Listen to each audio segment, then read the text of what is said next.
A new report from the International Atomic Energy Agency reveals a significant increase in Iran's stockpile of uranium enriched to 60% purity. That's just short of weapons-grade levels. The White House has sent Iran a proposed deal on its nuclear program. U.S. officials are withholding the details of that offer. For more, let's bring in former NSC Chief of Staff, currently with Vice Chair of the Center for American Security at the America First Policy Institute, Fred Fleitz. Fred, thanks for joining us. Good to be here.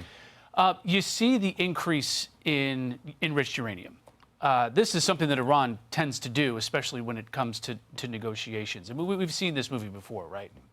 Well, look, uranium enrichment is a big obstacle for a peace deal.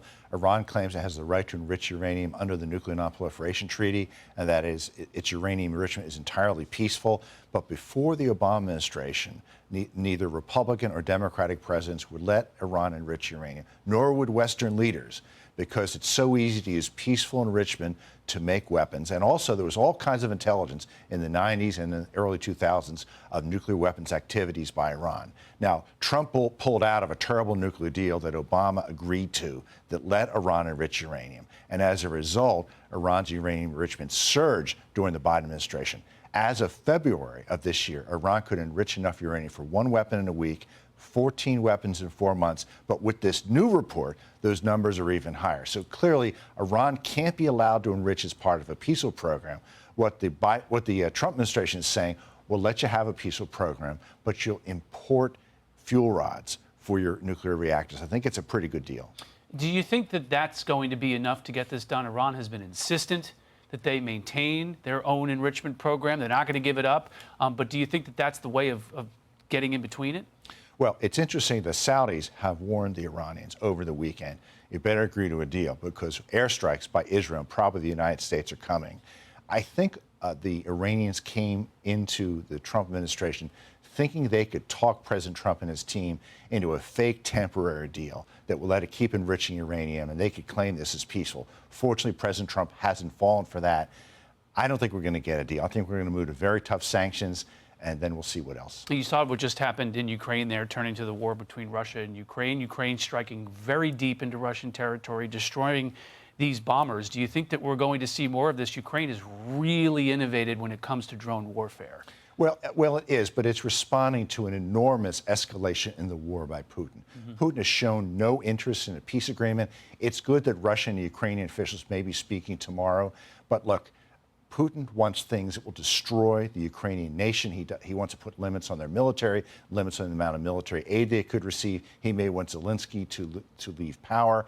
I think we're coming to the point where President Trump may have to say, if you won't make a deal, we're going to turn to very punishing sanctions. First, energy sanctions and maybe financial sanctions that could cause breadlines in Russia. Do you think that the deal that the White House put on the table over the last several weeks is probably the best deal Putin was ever going to get out of this?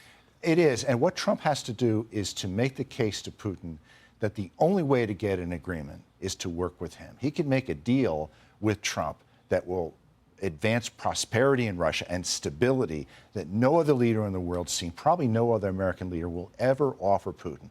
Trump has to make that sale. But, you know, people are faulting Trump that there's not an agreement.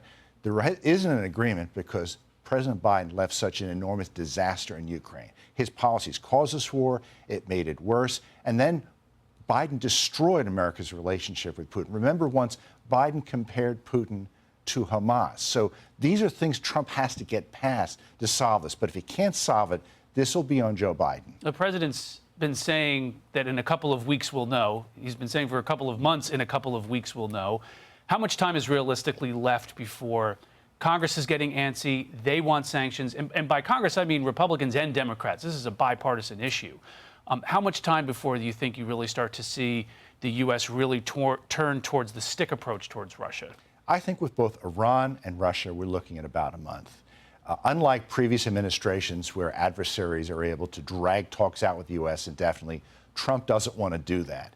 His main focus is the threat from China. He's not going to let the Russians or the Iranians bog him down in endless negotiations while they continue to do things that undermine our national security. So I'm looking at about a month before we see tough sanctions on both nations. Speaking of China, this is what the Defense Secretary Pete Hegseth had to say in Asia just a short while ago. It's public. that Xi has ordered his military to be capable of invading Taiwan by 2027. There's no reason to sugarcoat it. The threat China poses is real, and it could be imminent. We hope not, but it certainly could be. What should American allies be doing? What should the United States be doing? So this is a Shangri-La dialogue, the leading defense forum in the world. And usually the American Secretary of State, the Chinese defense minister will come there and give alternate views, alternate visions of global security. The Chinese defense minister didn't come because they see an administration that's standing up to China. It's cheating on trade. It's threat to global security. The Chinese defense minister chickened out because he didn't want to sit through a bill of particulars by the Secretary of Defense of the United States. You can see nations in the region, they're happy for a return of American global leadership, and they remember what happened in the last administration, where the top national security priority was climate change, not the threat from China or Russia or nuclear weapons. This is a president with a serious and aggressive foreign policy, including in the Asia-Pacific region. We've heard for so long about this pivot to Asia.